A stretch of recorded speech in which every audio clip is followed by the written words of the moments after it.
He came home to find supper on the stove. She'd let herself in and set 2 plates. He came home later than usual that evening. The sky was already dark, and the streetlights had turned the road into a quiet line of soft yellow pools. His shoulders ached from a long day of work, and his mind felt heavy with the same thoughts that followed him every night. Work, bills, silence. He parked his car in the driveway and sat there for a moment, gripping the steering wheel, listening to the engine tick as it cooled. Nothing about the day had felt special. It was just another ordinary evening. When he finally stepped out of the car, the air felt calm. Too calm. His house stood the same as always, small and plain, with curtains drawn and lights off. He unlocked the front door, expecting the familiar darkness and stillness that greeted him every night. But the moment he pushed the door open, he froze. A warm smell filled the air. It wasn't old or stale. It was fresh, cooked food. The kind of smell that didn't belong in a house that had been empty all day.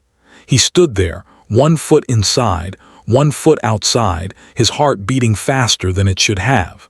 His first thought was simple confusion. Maybe he had forgotten something.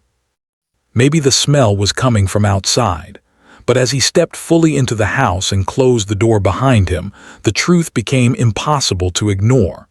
The kitchen light was on. He slowly took off his shoes, every sound suddenly loud in the quiet house. His eyes moved toward the kitchen, and that was when he saw it clearly. A pot sat on the stove, still warm. Steam rose gently from the lid.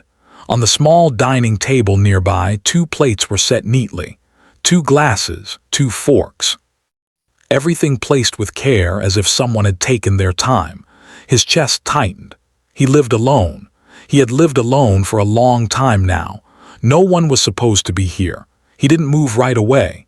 He just stood there, staring, trying to understand what he was seeing. There was no sign of a break-in. Nothing was out of place.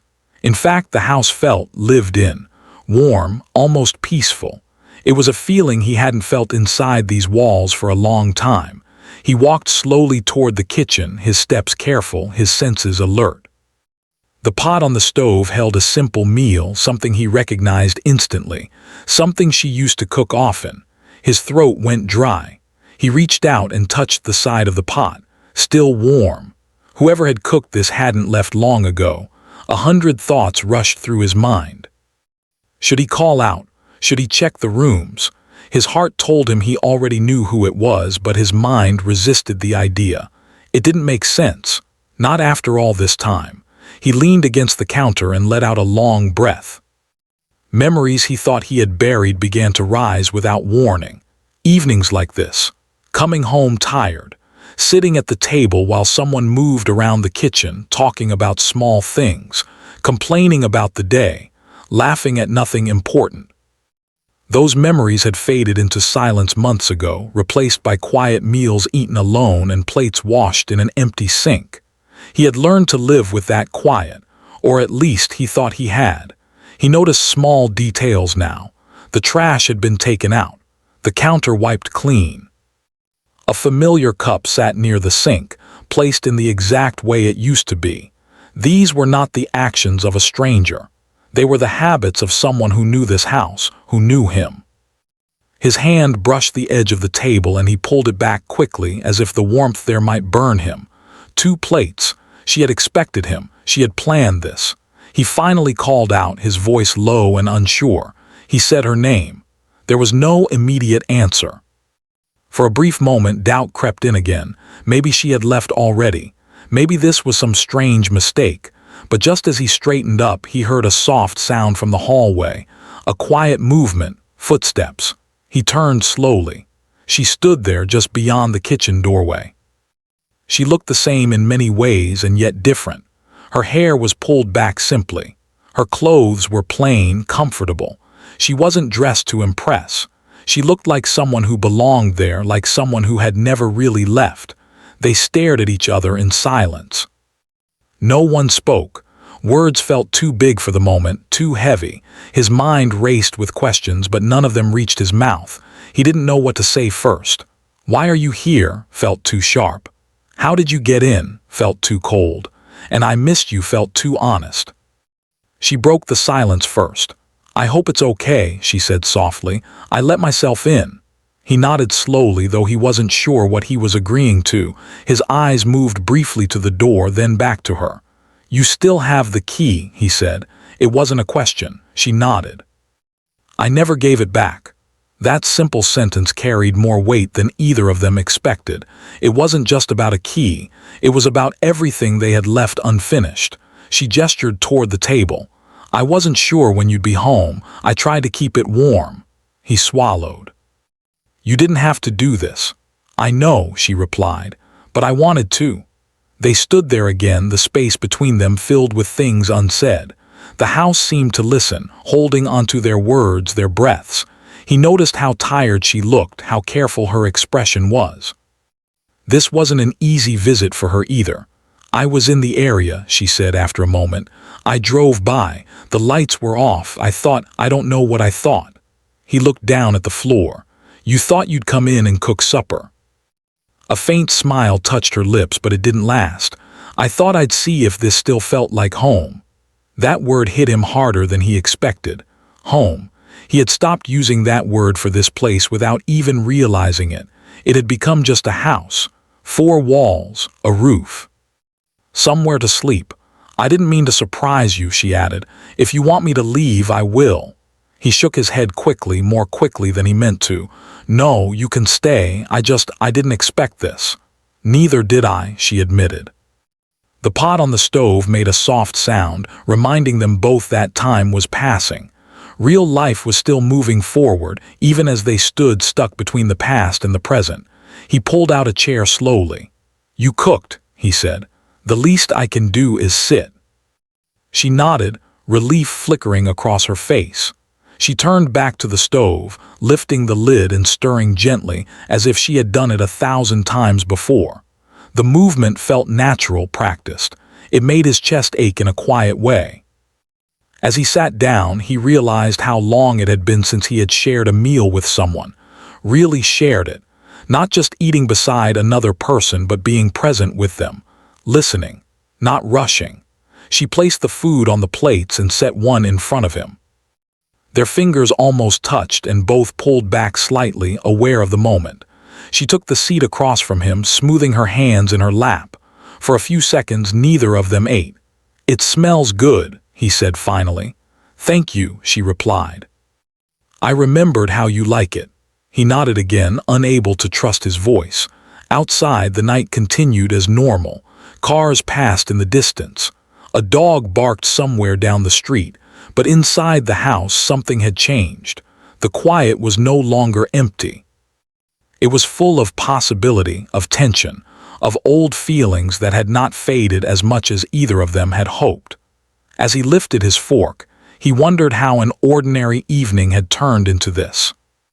How one familiar smell, one unlocked door, had reopened a part of his life he thought was closed. And he couldn't help but wonder what would happen once the plates were empty. They ate slowly, almost carefully, as if moving too fast might break something fragile between them. The sound of forks touching plates felt louder than it should have been. He noticed how she avoided looking at him for long, how her eyes moved to the table, the wall, anywhere but his face. He wondered if he looked the same to her, familiar, yet distant. After a few quiet minutes, he finally spoke. So, how have you been? It was a simple question, but it carried a lot of weight. She paused before answering, taking a small breath. I've been okay, she said. Some days better than others. He nodded. He understood that answer more than he wanted to admit. Work still busy? Yes, she replied. Too busy sometimes, but it helps keep my mind full. He didn't miss the meaning behind her words. A full mind meant fewer quiet moments, fewer thoughts that returned late at night. They ate a little more in silence. The food was good, comforting in a way that surprised him. It reminded him of a time when meals were not rushed, when evenings had shape and purpose. He realized he had missed this more than he had ever said out loud. I didn't know you still came by here, he said gently. I didn't, she replied quickly. Not until today. She hesitated, then added, "I've driven past a few times, never stopped." He looked up at her. "Why today?" she thought for a moment, choosing her words. "Because I heard from someone that you weren't doing so well." He frowned slightly. "Who said that?" "A friend," she answered. "They said you've been working too much, that you don't really see people anymore." He gave a small, tired smile. "That sounds worse than it is." "Is it?" she asked softly. He didn't answer right away. He focused on his plate, pushing the food around with his fork. "I'm fine," he said finally. "Just busy." She studied him quietly. She could see the tired lines near his eyes, the way his shoulders slumped forward like he was carrying something heavy all the time. "You used to say that before," she said, "even when you weren't fine." That stung, not because it was cruel, but because it was true. He leaned back slightly, letting out a slow breath. "I didn't know you still cared enough to check." She looked down at her hands. "I didn't know if I did either," she admitted. "But here I am." After they finished eating, he stood up and carried the plates to the sink. She followed without being asked, taking the glasses. For a moment they worked side by side, washing and drying just like they used to. Their movements were careful but familiar. It felt natural, and that made it harder. "You still remember where everything goes," he said quietly. She gave a small smile. "Some things don't leave you." When the kitchen was clean, they didn't rush to sit down again. Instead, they stood there, unsure of what came next. The clock on the wall ticked softly, marking time they both felt slipping through their fingers. "I should probably explain why I still have the key," she said at last. He turned to face her. "I think I already know." She raised an eyebrow slightly. "You do?" "Yes," he said. "Because giving it back would have meant admitting we were really done." Her eyes filled with something unreadable. "I kept telling myself I'd return it. Every week I'd think, I'll do it soon. And then I never did." "Neither did I," he admitted. "I never asked for it." That truth settled between them. They had both avoided closing the door, even when they walked separate paths. She moved toward the living room and sat on the edge of the couch. He joined her, leaving a small space between them. The room felt different with her in it. Less empty. Less sharp. "I didn't come here to cause trouble," she said. "I just missed this place, missed you, I guess." He stared straight ahead. "You left for a reason." "I know," she said quickly, "and I don't regret leaving. I regret how I left." He turned to look at her then. "You didn't say anything. You just packed up and went." Her voice shook slightly. "Because if I had talked, I might have stayed, and at that time staying felt like losing myself." He considered her words carefully. "And now," she hesitated. "Now I know leaving didn't solve everything." They sat quietly again. Outside, the wind moved the trees, making soft shadows on the walls. The world kept going, unaware of the small, important moment unfolding inside that house. "Do you remember the night before you left?" he asked suddenly. She nodded slowly. "Yes." "You said you needed space," he continued. "But you didn't say how much." She swallowed. "I didn't know," he sighed. "I waited. I thought you'd come back after a few days." Then weeks passed. "I thought you were relieved," she said softly. "You didn't call." "I didn't want to chase you," he replied. "I didn't want to be the reason you felt trapped." She closed her eyes briefly. "We were both trying to do the right thing. We just did it alone." That thought hung heavy in the air. She stood up and walked toward the window, looking out into the dark street. "When I drove by today and saw your car, something in me just broke a little. I realized how quiet my life had become without you in it." He watched her from the couch. "You could have knocked." "I was afraid you wouldn't open the door," she said honestly. "The key felt safer." He nodded. "It always was." She turned back to face him. "I didn't expect you to be kind about this." He gave a sad smile. "I didn't expect you to be here." They shared a small, quiet laugh. It wasn't joyful, but it eased the tension slightly. "I don't know what this means," she said. "Us sitting here, eating together." "Neither do I," he replied. "But I know it means something." She walked back and sat beside him, closer this time, though still careful. Their shoulders almost touched. He could feel her presence, steady and real. "I'm not asking to come back," she said quickly, as if worried he might think that. "I just wanted to see you. To see if there was still something." He looked down at his hands. "And is there?" She met his eyes. "Yes, but it's different, quieter, more careful," he nodded. "That might not be a bad thing." The clock ticked on. Time moved forward whether they were ready or not. He realized how long it had been since he'd talked like this with anyone, since someone had really listened. "I don't want to pretend tonight didn't happen," he said, "but I don't want to rush either." "I agree," she said. "I don't want promises, I just wanted honesty." They sat there sharing the space, the silence no longer uncomfortable. When she finally stood to leave, it felt too soon and too late at the same time. "I should go," she said softly. He walked her to the door. They stood facing each other, close enough to see every emotion in each other's eyes. "Thank you for supper," he said. "Thank you for letting me stay," she replied.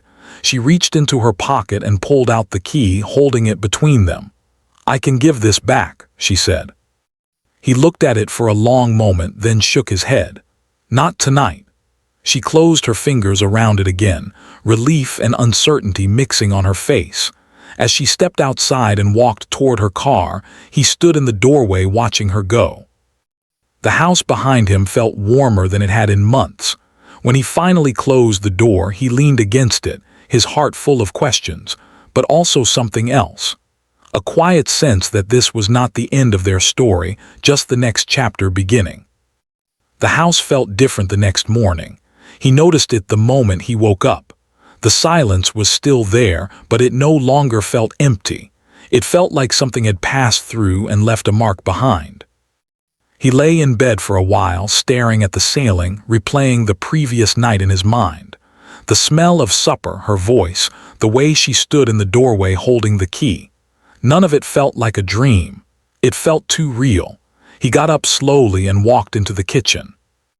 The table was clean, the chairs pushed in, everything back in its place. But he could still see it the way it had been. 2 plates, 2 glasses. For a moment he almost expected her to be standing there again, stirring something on the stove. The thought made his chest tighten. He made himself a simple breakfast but barely touched it. His thoughts kept drifting back to her. Why had she really come? And why now? He told himself not to read too much into it, but that was easier said than done.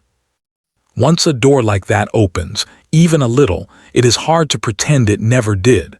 At work, he struggled to focus. His body went through the motions, but his mind was elsewhere.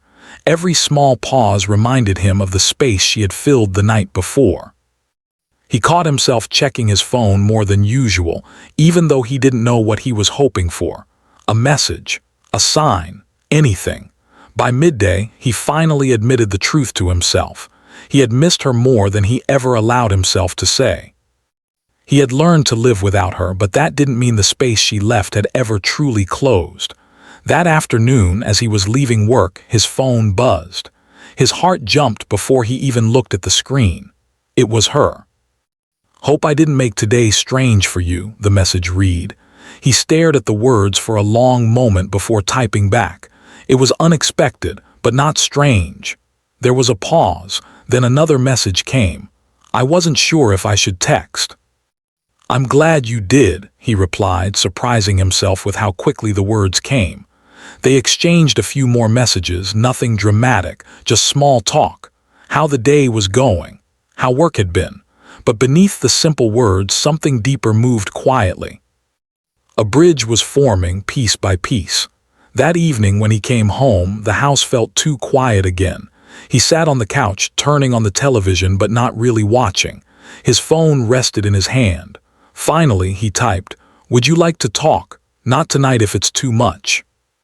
The reply came almost immediately, "I'd like that." They spoke on the phone for over an hour. At first, the conversation stayed light. Familiar stories, old jokes. But slowly, the walls lowered. They talked about how life had changed since they went their separate ways. The things they had learned, the things they still didn't understand. "I used to think leaving would fix everything," she said quietly. "I thought distance would make things clearer." "And did it?" he asked. "Yes," she said after a pause, but it also showed me what I lost. He didn't answer right away. I didn't know how to move forward without you, he admitted, so I just stood still. They didn't talk about fixing things. They didn't talk about the future, but they talked honestly, and that felt like something important. When the call ended, neither of them rushed to hang up. They both waited, listening to the quiet on the other end. The next few days followed a gentle pattern: messages in the morning, short calls in the evening, nothing heavy, nothing rushed, just presence, just consistency. He noticed how much calmer he felt, how the days seemed less sharp around the edges. One evening she asked, "Would it be okay if I stopped by again, just to talk?" He didn't hesitate. Yes. When she arrived, she didn't bring food this time. She brought herself. They sat in the living room with cups of tea, the window open to let in the cool air. The conversation flowed more easily now. They laughed a little more. They listened more closely. "I've been thinking about us," she said softly, "about what went wrong." "So have I," he replied. "I think we were both afraid," she said, "afraid of saying the wrong thing, afraid of losing ourselves." He nodded. "And afraid of losing each other." She looked at him, really looked at him. "I don't want to repeat the past." "Neither do I," he said. "But I don't want to pretend it didn't matter either." They talked late into the night, sharing thoughts they had kept locked away for too long. There were moments of sadness, moments of regret, but there were also moments of understanding, of forgiveness. At one point she stood and walked around the room, touching familiar objects. "It's strange," she said, "being here again. It feels the same, but also not." "That's because we're not the same," he said. She smiled faintly. "That might be a good thing." When she left that night, there was no awkward pause at the door, no heavy silence, just a quiet understanding that this connection was growing at its own pace. Days turned into a week, then another. They met for coffee, took short walks, spoke about everyday things. They didn't label anything, they didn't promise anything, but the distance between them continued to shrink, not in steps but in trust. One evening, as they sat together watching the sky change colors, she said, "I still have the key." He looked at her. "I know." "Do you want it back?" she asked. He thought for a moment. "Not yet," she nodded, relief clear on her face. "I'm glad." There were still doubts, still questions. Some nights he lay awake wondering if this would last or if they were just reopening an old wound. But then he would remember the way she listened now, the way she spoke with care, and he knew this was different. One night she admitted, "I was afraid you would be angry with me." "I was," he said honestly, "for a long time, but anger gets heavy. I didn't want to carry it anymore." She reached out and rested her hand near his, not touching, just close. "Thank you for letting it go." He smiled softly. "Thank you for coming back." They both knew this was not a simple reunion. It was not a return to what once was. It was something new, built carefully on what they had learned apart. And for the first time in a long while, that felt enough. As the evening ended and she prepared to leave, she paused at the door. "I don't know where this is going," she said. "Neither do I," he replied. "But I'm willing to find out." She smiled, a real smile this time, and stepped outside. He watched her go, then closed the door gently behind him. The house was quiet again, but this time the quiet felt full. The change did not happen all at once. It came slowly, in small moments that felt easy and natural. He began to notice how often she crossed his mind during the day.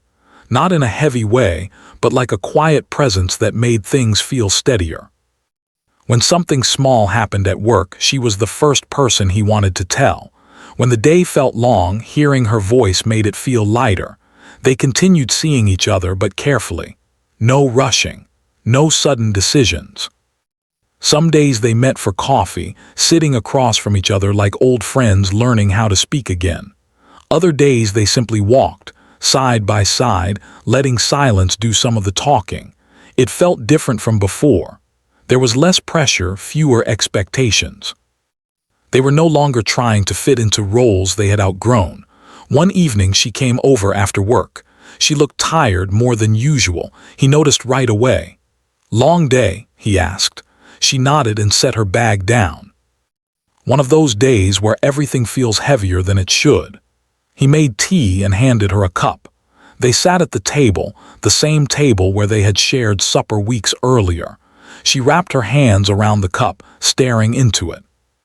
"Do you ever worry we're doing this wrong?" she asked quietly. He thought about it before answering. "Sometimes, but I worry more about not trying at all." She looked up at him. "I'm scared too." "Of what?" he asked gently. "Of hurting you again," she said. "Of thinking we've changed enough and then realizing we haven't." He leaned back slightly, choosing his words. "I can't promise we won't make mistakes, but I can promise we'll talk about them this time." That seemed to ease something in her. She nodded slowly. "That's all I wanted before, to feel heard."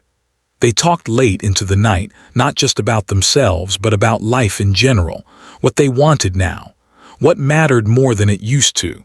They both realized how much they had grown while apart. Not away from each other, but into themselves. As weeks passed, they began to share more of their lives again. He learned about her routines, her struggles, the quiet moments she never talked about before. She learned about his loneliness, the way he had filled his time with work to avoid feeling too much. There were moments of sadness, but also moments of warmth that felt honest and grounding. One afternoon, he came home to find her sitting on the couch, reading. She looked up and smiled like it was the most natural thing in the world to be there. "You let yourself in," he said, not accusing, just noticing. She smiled softly. "I hope that's okay." "It is," he replied, and he meant it. The key had become something else now. Not a symbol of the past, but of trust slowly being rebuilt. They began cooking together again, not every night, but often enough to make the house feel alive. Sometimes they talked while chopping vegetables. Sometimes they stood quietly, comfortable in the shared space. He realized how much he had missed these simple moments, more than any big gesture. One night, while washing dishes together, she said, "Do you remember how we used to argue over small things?" He chuckled. "Too well." "We don't do that anymore," she said. "Because we don't avoid the bigger things now," he replied. She nodded. "I think we were afraid of honesty back then." "And now?" he asked. "Now honesty feels safer than silence," she said. There were still difficult conversations. They talked about why things had fallen apart before, about pride, fear, and misunderstanding. They didn't blame each other, they owned their parts. It wasn't easy, but it was real. One evening she stayed late, very late. They sat on the couch, the lights low, the room quiet. "I should probably go," she said, though she didn't move. He looked at her. "You don't have to rush." She hesitated. "I'm not asking to move back in." "I know," he said, "and I'm not asking either." She smiled, relieved. "I like this pace." "So do I," he replied. That night when she finally left, it felt different. Not empty, just calm. The next morning he noticed her toothbrush in the bathroom. She must have left it there by accident, or maybe not. He didn't ask. He simply placed it beside his, feeling a quiet sense of comfort. Friends began to notice the change in him. He smiled more. He listened better. He no longer seemed lost in his own thoughts. When someone asked if he was seeing someone, he didn't rush to explain. He just said, "I'm reconnecting." She noticed changes in herself too. She felt less guarded, less like she had to prove something. Being around him no longer felt like walking on uneven ground. It felt steady. One afternoon they sat together on the porch, watching the day fade. "I've been thinking," she said, "about why I walked away before." He listened. "I thought love had to feel certain all the time," she continued. "When it didn't, I panicked. I thought something was wrong." He nodded. "I thought love meant holding on no matter what, even when holding on was hurting both of us." She looked at him. "Maybe love is learning when to step back and when to step forward again." He smiled. "I think you're right." That evening she reached into her bag and pulled out the key. She placed it on the table between them. "I'm not giving it back," she said. "I just want us to decide together what it means." He looked at the key, then at her. It means you belong here, not because you have to, because you choose to. She blinked, emotion shining in her eyes. And you're choosing me too. Yes, he said, every day, slowly. On purpose. She took the key and slid it back into her pocket. Then let's keep choosing. As the night settled around them, he realized something important. This was not a return to the old life they once shared. It was the start of something quieter, stronger, and more honest. And for the first time in a long while, that felt like enough. The season changed without either of them noticing at first. Days grew cooler, mornings quieter. Life kept moving in its steady way, but something between them had settled into place. Not loudly, not suddenly. It was like a chair pulled up slowly to the table, careful not to scrape the floor. She was there more often now. Not every day, not with a schedule, but enough that the house felt used again. Lived in. He found small signs of her presence everywhere. A book left on the arm of the couch, a note on the counter reminding him to eat, a scarf forgotten on the back of a chair. None of it felt like an invasion. It felt like care. One evening he came home later than usual. The lights were on. He paused at the door, smiling before he even stepped inside. She was in the kitchen, moving quietly, humming to herself. Not cooking supper this time, just heating something simple. "You're home late," she said, turning to face him. "Lost track of time," he replied. She handed him a plate. "Eat." He laughed softly and sat down. It wasn't a grand moment, no big words, just something steady and real. And that was when he understood. This was what they had been working toward, not a perfect ending, a shared one. They didn't rush to define anything. When people asked questions, they answered honestly but simply. "We're taking our time." That answer felt right. They had learned what happened when fear or pride moved faster than understanding. One weekend, they cleaned the house together. Not because it needed it badly, but because it felt good to do something shared. She opened drawers she hadn't touched in a long time. He sorted through old papers he had ignored. Every so often, one of them would find something from the past. A photo, a note. They didn't avoid these things, they talked about them, remembered, let go. At one point she held up an old picture of them, younger, smiling without effort. "We thought we knew everything," she said. He smiled. "We didn't know much. But we meant well," she added. "Yes," he said softly, "we did." That night they sat on the floor, tired but content. She rested her head against the couch and he sat beside her. No pressure, no expectations. "I'm glad you didn't ask me to stay that first night," she said suddenly. He looked at her. "Why?" "Because if you had, I might have said yes out of fear," she replied. "Not choice," he nodded. "And if you had asked, I might have agreed without thinking," she smiled. "We're better at thinking now." They were, that was clear. One morning, weeks later, she arrived early. He was still half asleep when he heard the door. He didn't rush up. He didn't feel alarm. He knew it was her. When he walked into the kitchen, she was making coffee. "You didn't knock," he said, not upset. She raised an eyebrow. "Do I need to?" He shook his head. "No." They shared a quiet smile. Later that day, while sitting together in the living room, she reached into her bag and pulled out the key again. She placed it on the table gently. "I think I know what it means now," she said. He didn't answer right away. He watched the key, then looked at her. "Tell me." "It means trust," she said. "Not ownership, not obligation, just trust." He nodded. "Then it stays."